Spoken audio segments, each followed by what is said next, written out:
அன்பானவர்களுக்கு வணக்கம்.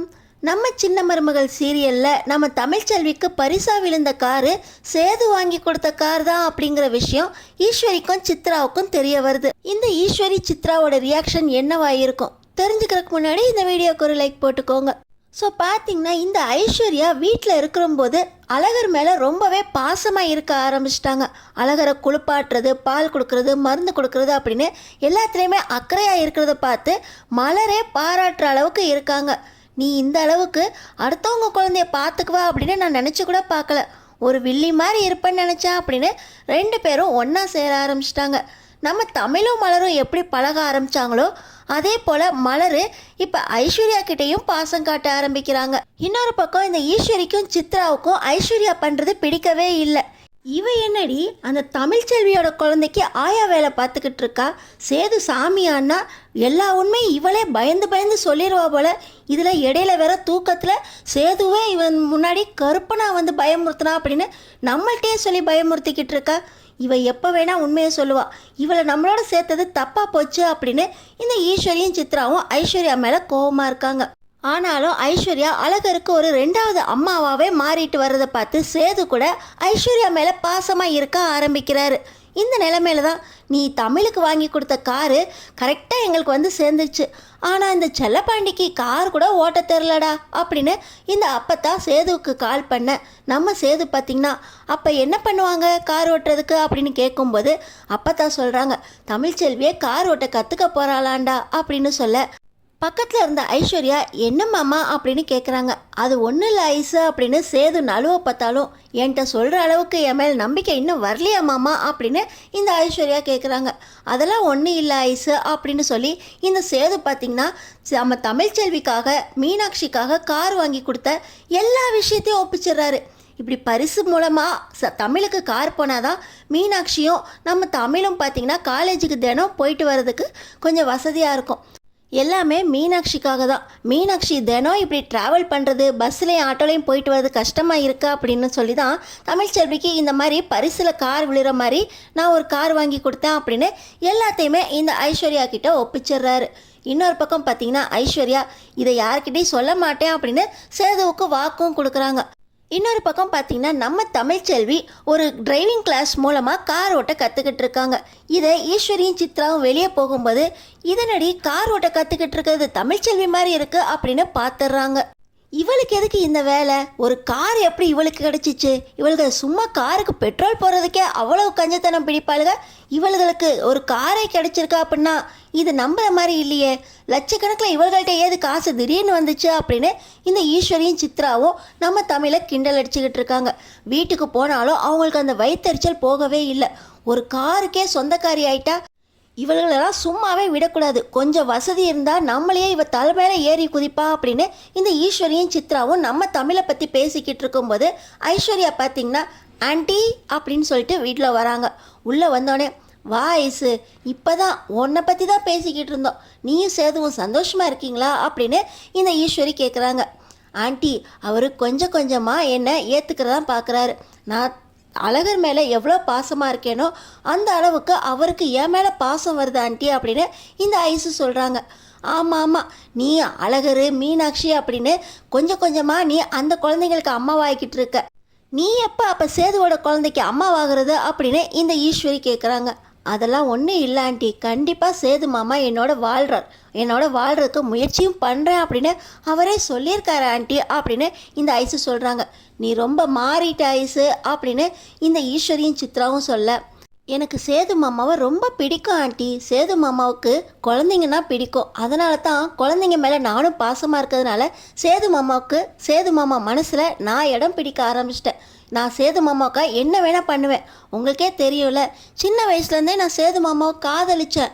ஆனால் தமிழை தான் அவங்க கல்யாணம் பண்ணிட்டு வந்ததுக்கப்புறம் சேது மாமா கிடைக்க மாட்டாங்களோ அப்படின்னு இந்த வீட்டில் ஏக்கத்தோடு சேது மாமாவை பார்த்துக்கிட்டு இருந்தேன்.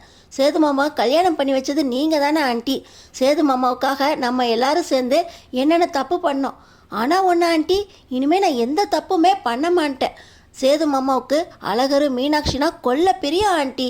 இப்போ கூட பாருங்கள், மீனாட்சிக்காக ஒரு காரே சேது மாமா வாங்கி கொடுத்துருக்காரு அப்படின்னு டக்குன்னு உளறிடுறாங்க இந்த ஐஸு. என்ன சொன்ன அப்படின்னு கேட்க, அது ஒன்றும் இல்லை ஆண்டி, மீனாட்சி வசதியாக இருக்கணும்ல. இங்கே வந்தால் காரு பங்களா அப்படின்னு சந்தோஷமாக இருக்குது. ஆனால் அங்கே போனால் தமிழ்ச்செல்வி அக்கா கிட்ட அந்த அளவுக்கு வசதி இல்லைல்ல, அதை பற்றி சொல்லிக்கிட்டு இருந்தேன் அப்படின்னு சொல்ல, நீ ஏதோ காரு அப்படின்னு சொன்னியே அப்படின்னு ஈஸ்வரி கேட்குறாங்க. இப்போ தான் தமிழ்ச்செல்வி அக்காவுக்கு ஒரு கார் ஏதோ பரிசாக விழுந்திருக்காமே அப்படின்னு ஐஸ்வரி சொல்கிறாங்க. என்ன பரிசா விழுந்திருக்குன்னு உனக்கு எப்படி தெரியும்? வந்தே 2 நாள் தானே ஆகுது, காரை வச்சு பார்த்தேன், அவளுக்கு பரிசில் தான் விழுந்துச்சுன்னு உனக்கு எப்படி தெரியும் அப்படின்னு இந்த ஈஸ்வரி கேட்குறாங்க. அது ஒன்றும் இல்லை ஆண்டி, சேது மாமா தான் சொன்னாங்க. அவங்க தமிழ்ச்செல்வி அக்காவுக்கு ஏதோ துணிக்கடையில் துணி எடுத்தாங்களாம், அதில் அவங்களுக்கு தான் முதல் பரிசு விழுந்திருக்கான் அப்படின்னு சொல்லி இந்த ஐஸு சொல்கிறாங்க. உடனே இந்த ஈஸ்வரி, எந்த கடையடி 20 லட்ச ரூபா காரை பரிசாக கொடுக்குறான், ஏதோ 5 லட்ச ரூபா 6 லட்ச ரூபா அப்படின்னா அவனுங்க துணி வாங்குறதுக்கு அத்தனை பேர் வந்ததுக்கப்புறம் அந்த காசை வச்சு இவனுங்க கார் வாங்கி கொடுத்துருவாங்க. 20 லட்ச ரூபா 25 லட்ச ரூபா காரை சும்மா தூக்கி கொடுக்கறதுக்கு எந்த கடைக்காரண்டி கொடுக்குறான், நான் பார்க்குறேன் அப்படின்னு சொல்லி இந்த ஈஸ்வரி கேட்க, அது எதுக்கு ஆண்டி நம்மளுக்கெல்லாம், அவங்க பரிசு கொடுத்துருக்காங்க, தமிழ்ச்செல்வி அக்காவுக்கு கிடச்சிருக்கு அப்படின்னு சொல்ல, இல்லை ஐஸு இதில் ஏதோ விவகாரம் இருக்குது, இந்த விஷயம் எப்படி சேதுவுக்கு தெரியும் அப்படின்னு சொல்லி ஈஸ்வரி நோண்டி நோண்டி ஐஸுக்கிட்ட கேட்க, ஆமாம் உனக்கு எப்படி தெரியும் அப்படின்னு ஐஸுக்கிட்ட கேட்குறாங்க. சேது மாமா தான் சொன்னார், இனிமேல் தமிழ்ச்செல்வியும் மீனாட்சியும் சந்தோஷமாக அவங்க காலேஜுக்கு போயிட்டு வருவாங்களாமே. மீனாட்சி ஆட்டோலையும் பஸ்ஸுலையும் போய் ரொம்ப கவலைப்பட்டுக்கிட்டு இருக்கு, இனிமேல் காரில் போகும் அப்படின்னு சொல்லி இந்த ஐஸ் சொல்கிறாங்க. அப்போ சேது கூட இந்த காரை வாங்கி கொடுத்துருக்கான்ல, அவன் குழந்தைங்க மேலே அவ்வளோ பாசமாக இருந்தான். குழந்தை ரொம்ப கஷ்டப்படுது, ஆட்டோவில் போய் பஸ்ஸில் போய் கஷ்டப்படுது அப்படின்னு சேது தான் வாங்கி கொடுத்துருப்பான் அப்படின்னு ஈஸ்வரியும் சித்ராவும் சொல்லி, ஆமாம் ஐஸு சேது எவ்வளோ நல்லது பண்ணியிருக்கான் பார்த்தியா அப்படின்னு சொல்லி இந்த ஈஸ்வரியும் சித்ராவும் ஐஸோட போட்டு வாங்குறாங்க. ஆனால் இந்த ஐஸு பார்த்திங்கன்னா, ஆமாம் ஆண்டி உண்மையாகவே சேது மாமாவுக்கு மீனாட்சி மேலே கொல்ல பிரியம், இப்படி கஷ்டப்படக்கூடாதுன்னு தான் சேது மாமாவே இந்த காரு பரிசாக விழுவுறதா தமிழ்ச்செல்விக்கு வாங்கி கொடுத்துருக்காங்க. தமிழக்கா சேது மாமா கொடுத்தா வாங்கிக்க மாட்டாங்கல்ல, அதனால தான் துணிக்கடை மூலமாக பரிசு விழுந்ததாக சொல்லி வாங்கி கொடுத்துருக்காங்க அப்படின்னு இந்த ஐஸ்வர்யா பார்த்திங்கன்னா கள்ளங்கபடை இல்லாமல் ஈஸ்வரி சித்ரா கிட்ட உளறிடுறாங்க. இந்த ஈஸ்வரியும் சித்ராவும் ஒருத்தரை பார்த்துக்கிறாங்க. ஓஹோ, இந்த விஷயத்தை தான் நீ எங்ககிட்ட இப்படி மறைச்சிக்கிட்டு இருந்தியா, இருக்கட்டும்டி நான் உன்னை பார்த்துக்கிறேன், அதுக்கு முன்னாடி இந்த தமிழை கவனிக்கணும். அவள் வீட்டை விட்டு போயிட்டான்னு பார்த்தா இங்கேருந்து கொஞ்சம் கொஞ்சமாக குழந்தைங்கள வச்சு சுரண்ட ஆரம்பிச்சிட்டாளா, இந்த சொத்துலேருந்து அவளுக்கு சல்லி காசு கூட போகக்கூடாது, நான் என்ன பண்ணுறதுன்னு பார்த்துக்கிறேன் அப்படின்னு சொல்லி இந்த ஈஸ்வரியும் சித்ராவும் திட்டம் போட்டு அந்த காரை எப்படியாவது நம்ம வீட்டு வாசலில் நிறுத்தணும். சேது வாங்கி கொடுத்ததுன்னு தெரிஞ்சாலே போதும், தமிழ் அந்த காரை தாவிய தூக்கி எறிஞ்சிருவா அப்படின்னு இப்போ ஈஸ்வரியும் சித்ராவும் எப்படியாவது சேது வாங்கி கொடுத்த கார் தான் அப்படின்னு தமிழுக்கு தெரியப்படுத்தணும்னு முயற்சி பண்ணிக்கிட்டு இருக்காங்க. இந்த ஈஸ்வரியும் சித்ராவும் ஒன்றா சேர்ந்து ஒரு திட்டமும் போட்டாங்க. ஆனால் இந்த திட்டம் கண்டிப்பாக ஐஸுக்கு தெரியக்கூடாது அப்படின்னு இவங்க மனசுக்குள்ளே முடிவு பண்ணிட்டாங்க. பார்த்திங்கன்னா நம்ம சேதுவுக்கு அன்னைக்கு சனிக்கிழமை ஆனால் அழகரை கொடுத்துட்டு மீனாட்சியை வீட்டுக்கு கூட்டிகிட்டு வர போகிறோம் அப்படிங்கிற சந்தோஷத்தில் சேது பார்த்திங்கன்னா கிளம்பிக்கிட்டு இருக்காரு. ஐஸுவும் அழகர் மீனாட்சி மேலே இருக்கிற பாசத்தில், மாமா நானும் வரேன் மாமா, அழகரை இன்னைக்கு கொடுக்க போகிறீங்கல்ல, அழகரை கொடுத்துட்டு மீனாட்சியை வாங்குறப்போ என்ன பண்ணுறாங்கன்னு நானும் பார்க்கணுன்னு ஆசையாக இருக்கு மாமா அப்படின்னு இந்த ஐஸு சொன்னதை கேட்டு சேதுவும் சரி வா ஐஸு அப்படின்னு சொல்லி அவரும் கூப்பிட்டு போகிறாரு. இன்னொரு பக்கம் பார்த்திங்கன்னா இந்த ஈஸ்வரியும் சித்ராவும் திட்டம் போட்டு, எப்படியோ நீ மீனாட்சி இன்னைக்கு வாங்க போவில, எங்களுக்கும் அந்த பக்கம் கொஞ்சம் வேலை இருக்குது, டவுனில் நிறைய வாங்க வேண்டியிருக்கு, நாங்களும் வரோம் அப்படின்னு சொல்லி ஒரே கார்லேயே போகலாம் அப்படின்னு முடிவு பண்ணுறாங்க. இன்னொரு பக்கம் பார்த்திங்கன்னா நம்ம தமிழ் கார் ஓட்ட நல்லாவே பழகிட்டாங்க. ஆனால் காலேஜுக்கு போகும்போது அந்த காரை நான் ஓட்டிகிட்டு போக மாட்டேன், பெட்ரோலுக்கு எவ்வளோ செலவாகும், அதுக்கு பேசாமல் நாங்கள் ஆட்டோலையும் பஸ்லையும் போயிட்டு வந்துடுவோம், காரில் போகிற அளவுக்கு எனக்கு எந்த ஒரு ஐடியாவுமே இல்லை அப்படின்னு நம்ம தமிழ் சொல்கிறாங்க. ஆனால் இந்த அப்பத்தா சேது கார் வாங்கி கொடுத்ததே மீனாட்சியும் கஷ்டப்படக்கூடாது தமிழும் கஷ்டப்படக்கூடாது, காலேஜுக்கு போகிறப்ப எடுத்துகிட்டு போகணுன்னா, இவன் என்ன காரை எடுத்துகிட்டு போக மாட்டேன்னு சொல்கிறா அப்படின்னு சொல்லி என்னடி காரணம் அப்படின்னு கேட்க, இதுக்கெல்லாம் பெட்ரோல் போடுறதுக்கு யார் காசு கொடுக்குறது அப்படின்னு நம்ம தமிழ் சொல்கிறாங்க. அப்பத்தா பார்த்திங்கன்னா அவங்க கழுத்தில் இருக்க செயினை அவுத்து கொடுத்து, பெட்ரோலுக்கெலாம் ரொம்ப கவலைப்பட்டுக்கிட்டு இருக்காதிங்க, நீங்கள் படிக்கிற வரைக்கும் அதுக்கான செலவு எல்லாத்தையுமே நம்ம சமாளிப்போம், ஒன்றா சேர்ந்து சமாளிப்போம், நம்ம எல்லாம் ஒரே குடும்பம் தானே அப்படின்னு நம்ம அப்பத்தா பேசுகிறாங்க. அதுக்காக உங்கள் கழுத்தில் இருக்க செயினை அவுக்கணுமா அப்படின்னு நம்ம தமிழ் கேட்க, நீ எனக்கு வாங்கி கொடுத்த செயின் தானே, இப்போயாவது யூஸ் ஆகுதே அப்படின்னு சொல்லி அப்பத்தா சொல்கிறாங்க. நான் உங்களுக்கு எப்போ வாங்கி கொடுத்தேன் அப்படின்னு சொல்ல, நீ தாண்டி என்னோட பிறந்த நாளுக்கு ஒரு தடவை பரிசாக வாங்கி கொடுத்தா அப்படின்னு நம்ம அப்பத்தா சொல்ல, இருக்கட்டும் அப்பத்தா, இது உங்கள் கழுத்தில் இருக்கட்டும் அப்படின்னு நம்ம தமிழ் சொல்கிறாங்க. இருந்தாலும் அம்மாச்சி இதை நீ வாங்கி கொடுத்தா தான் நான் ஏற்றுக்குவேன் அப்படின்னு சொல்லி அந்த செயினை கொடுத்த உடனே நம்ம தமிழும் ஏற்றுக்கிறாங்க. நம்ம தமிழ் இப்போ கார் நல்லாவே ஓட்டுறதுனால அன்னைக்கு சனிக்கிழமை அப்படிங்கிறதுனால குழந்தைய மாத்திரக்காக அதே காரில் தான் நம்ம மீனாட்சியோட குடும்பத்தையும் கூட்டிக்கிட்டு சந்தோஷமாக எல்லாரும் பஞ்சாயத்துக்கு போகிறாங்க. நம்ம தமிழ் கார் ஓட்டுறதை பார்த்து குடும்பத்தில் இருக்க எல்லாருமே ரொம்ப சந்தோஷமாக போய்கிட்டு இருக்காங்க.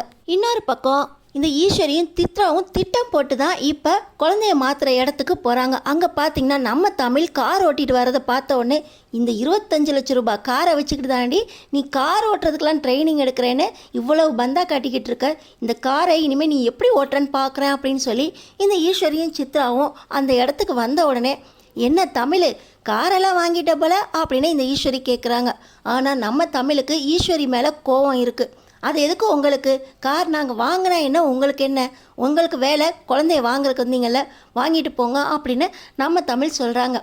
ஓசிக்காரை வாங்கிறதுலே உனக்கு இவ்வளவு திமிரு இருக்கா அப்படின்னு சொல்ல, இது ஒன்றும் ஓசிக்காரெல்லாம் இல்லை, எங்களுக்கு பரிசு விழுந்த கார் தான்.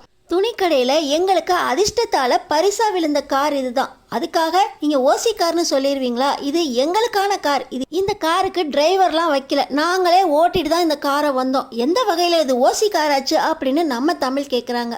ஆமாண்டி, எந்த துணிக்கடையில் 25 லட்சம் ரூபாய் காரை ஓசியில் கொடுக்குறான், உங்களுக்கு பரிசாக விழுந்தா கூட 5 லட்சம் ரூபாய் 10 லட்சம் ரூபாய் காரை தானே கொடுப்பான் அப்படின்னு இந்த ஈஸ்வரியும் சித்ராவும் நம்ம தமிழை கோவமுட்டுறாங்க. பரிசு விழுந்த கார் எவ்வளோன்னு நீங்கள் தான் கணக்கு போட்டுட்ருப்பீங்க, இது வரைக்கும் நாங்கள் அதெல்லாம் யோசிக்கவே இல்லை, என்ன இருந்தாலும் நீங்கள் அந்த துணி கடையில் போய் விசாரிச்சுக்கோங்க அப்படின்னு நம்ம தமிழ் கோவப்பட்டு பேசிக்கிட்டு இருக்கும்போது ஐஸு பக்கத்தில் வந்துடுறாங்க. ஆண்டி, இங்கே என்ன பேசிக்கிட்டு இருக்கீங்க, குழந்தைய மாற்றிடணும் வாங்க அப்படின்னு சொல்லி கூப்பிட, இருடி இந்த ஓசியில் வந்த காரோட என்ன காரணம் அப்படின்னு இவளுக்கு சொல்லிட்டு வரேன் அப்படின்னு சொல்ல, ஆண்டி உழங்க அப்படின்னு சொல்லி இந்த ஐஸு பார்த்தினா மிரட்டுறாங்க. என்னடி என்னையே மிரட்டிக்கிட்டு இருக்க, ஓ உண்மையை நான் சொல்லிடுவேன் நீ பயப்படுறியோ அப்படின்னு இந்த ஈஸ்வரி கேட்குறாங்க. நம்ம தமிழுக்கு ஒரே கோபமாக வருது, என்ன உண்மையை நீங்கள் என்கிட்ட மறைக்கிறீங்க அப்படின்னு சொல்லி தமிழ் ஈஸ்வரி கிட்ட கேட்க, அதெல்லாம் ஒன்றும் இல்லை தமிழ்ச்செல்வி அக்கா, நீங்கள் போங்க அப்படின்னு சொல்லி இந்த ஐஸு பார்த்திங்கன்னா ஈஸ்வரியையும் சித்ராவையும் மிரட்டவே ஆரம்பிக்கிறாங்க. ஆண்டி இங்கேருந்து வாங்க, எங்கே உண்மையை சொல்லிட போகிறாங்களோ அப்படின்னு ஐஸுக்கு பயமே வந்துடுது. ஆனால் இந்த ஈஸ்வரியும் சித்ராவும் திட்டம் போட்டு தானே வந்திருக்காங்க, கரெக்டான நேரத்தில் சொல்கிறதுக்காகவே, ஆமாண்டி இது காரு சேது உனக்காக துணிக்கடை மூலமாக பரிசு விழுந்ததாக சொல்லி உனக்கு வாங்கி கொடுத்துருக்கான், நீயும் அவன் பொண்ணும் ரொம்பவே கவலைப்படுறீங்களாமே, பஸ்ஸுலையும் ஆட்டோலையும் போய் ரொம்ப கஷ்டப்படுறீங்க, அதை பார்க்க முடியாமல் தான் சேது அவன் காசில் இந்த 25 லட்சம் ரூபாய் காரை வாங்கி கொடுத்து அவன் பொண்ணை பார்த்துக்கிறான், இதில் நீயும் குளிர் காஞ்சிக்கிட்டு இருக்க, உன் குடும்பமும் குளிர் காஞ்சிக்கிட்டு இருக்கீங்களா அப்படின்னு சொல்லி இந்த ஈஸ்வரியும் சித்ராவும் எல்லா உண்மையையும் நம்ம தமிழ் முன்னாடி போட்டு உடைச்சிட்றாங்க. இப்போ தான் நம்ம தமிழுக்கு ரொம்பவே அவமானமாக இருக்குது, என் குழந்தை என்னோட வசதியில் வாழ்ந்தால் போதும், இப்படி அடுத்தவங்க தயவில் நாங்கள் 2 பேரும் வாழணும்னு எந்த அவசியமும் இல்லை, நாங்கள் காருக்கு ஆசைப்படவும் இல்லை, அப்படிப்பட்ட சொகுசு வாழ்க்கையை நானும் என் பொண்ணு ஏற்றுக்கவே மாட்டோம் அப்படின்னு சொல்லி நம்ம தமிழ்ச்செல்வி கோவப்பட, பேச்செல்லாம் நல்லா தான் இருக்குது, ஆனால் அந்த சொகுசு வாழ்க்கையில் வாழ கற்றுக்கிட்டீங்கல்ல, அதுக்காக தான் என் டிரைவிங் கிளாஸ்லாம் போனேன் அப்படின்னு சொல்லி இந்த ஈஸ்வரியும் சித்ராவும் பேசிக்கிட்டு இருக்கும்போதே ஐஸு பார்த்திங்கன்னா சேதுக்கிட்ட சொல்லி, இங்கே ஒரு தப்பு நடந்து போச்சு மாமா, தெரியாமல் நானும் ஈஸ்வரி ஆண்டிக்கிட்டையும் சித்ராக்கிட்டையும் சொல்லிட்டேன், அவங்க இப்போ தமிழ்கிட்ட சண்டை போட்டுக்கிட்டு இருக்காங்க அப்படின்னு சொல்லி சேதுவை கூட்டிகிட்டு வந்துடுறாங்க. இந்த நேரத்தில் நம்ம தமிழ், இந்த பரிசில் விழுந்த காரு நீங்கள் தான் எங்களுக்கு வாங்கி கொடுத்தீங்களா அப்படின்னு சொல்லி சேதுவோட சட்டையை பிடிச்சி கேட்குறாங்க. அது தமிழ், நான் இல்லை தமிழ், உனக்கு கார் எப்படியோ பரிசு விழுந்துச்சுன்னா அதில் எப்படி நான் வருவேன் அப்படின்னு சேது சமாளிக்கிறாரு. ஆனால் பார்த்தீங்கன்னா இந்த ஈஸ்வரியும் சித்ராவும், என்ன சேது இவக்கிட்ட போய் தடுமாறுற, நீ வாங்கி கொடுத்தது தானே, நீ உன் பொண்ணுக்காக வாங்கி கொடுத்த, இதை எதுக்கு இவள்கிட்ட மறைக்கணும், கெத்தா சொல்லு சேது அப்படின்னு இந்த ஈஸ்வரி சொல்ல, நம்ம சேது, சின்னம்மா என்ன புகழ்றேன்னு சொல்லி இப்போ எல்லா உண்மையும் போட்டு உடச்சிட்டிங்களே, இனிமேட்டு தமிழ் எப்படி இந்த காரை வாங்குவா அப்படின்னு சேது ரொம்பவே கோவப்படுறாரு. ஓஹோ, எல்லாமே உங்கள் ஏற்பாடு தானா, என் பொண்ணு என் வசதியில் வாழ்ந்தால் போதும், உங்கள் வீட்டுக்கு வர்றப்போ உங்கள் வசதியெல்லாம் காட்டி உங்கள் பொண்ணை உங்கள் பக்கம் வச்சுக்கோங்க, ஆனாலும் என் பொண்ணுக்கு எல்லா கஷ்ட நத்தத்தையும் சொல்லி வளர்க்க போகிறேன், என் குழந்தைய எப்படி வளர்க்கணும்னு எனக்கு தெரியும், இப்படி ஓசியில் வந்து தான் என் பிள்ளை வளரணும்னு எந்த அவசியமும் இல்லை அப்படின்னு சொல்லி கார் சாவியை நம்ம சேது முகத்தில் தூக்கி எறிய, சேதுவோட முழு கோவமும் ஐஸ்வர்யா மேலே வருது. உன்னை நம்பி தானே உண்மையை சொன்னேன் அப்படின்னு சொல்லி ஐஸ்வர்யா ஓங்கி அறைய ஐசு பார்த்திங்கன்னா, ஆண்டி இப்படி என்னை படுத்திட்டீங்களே ஆண்டி, இப்படிலாம் பண்ணுவீங்க அப்படின்னா யார்கிட்டையும் உண்மையை சொல்லாதீங்கன்னாங்க. ஆனால் என்னை ஏமாற்றி உண்மையை தெரிஞ்சுக்கிட்டு இப்படி யார்கிட்ட சொல்லக்கூடாதோ அவங்கள்ட்டையே சொல்லி எல்லாத்தையும் கெடுத்துட்டீங்களே ஆண்டி அப்படின்னு சொல்லி இந்த ஐஸு அழுகுறாங்க. ஈஸ்வரியும் சித்ராவும் அதெல்லாம் ஒன்றும் இல்லை ஐஸு, யார் சொத்தை யார் அனுபவிக்கிறது, இவளுக்கெல்லாம் அந்த சொத்தை அனுபவிக்கிறதுக்கு தகுதியே கிடையாது. அந்த இடத்துல இருக்கிறவ நீ தான் ஐஸு, நீ இதை பற்றி கவலைப்படாத. யார் யார்கிட்ட எந்தெந்த கார் இருக்கணுங்கிறது அவங்கவுங்க வசதியை பொறுத்தது. இவகிட்டலாம் இந்த கார் இருக்கிறதுக்கு தகுதியே இல்லை அப்படின்னு சொல்லி அந்த காரை இப்போ ஈஸ்வரியும் சித்ராவும் ஓட்டிகிட்டு போக இப்போ தான் பார்த்திங்கன்னா ராஜாங்கத்துக்கு எல்லாமே புரியுது. நம்ம தமிழ் இந்த காரை ஏற்றுக்கவே கூடாது, சேது முகத்தில் கார் சாவியை தூக்கி எறிஞ்சது சரிதான் அப்படின்னு நினைக்கிறவங்க நம்ம சேனலுக்கு சப்ஸ்கிரைப் பண்ணி அடுத்தடுத்து என்ன நடக்க போகுதுன்னு பாருங்கள்.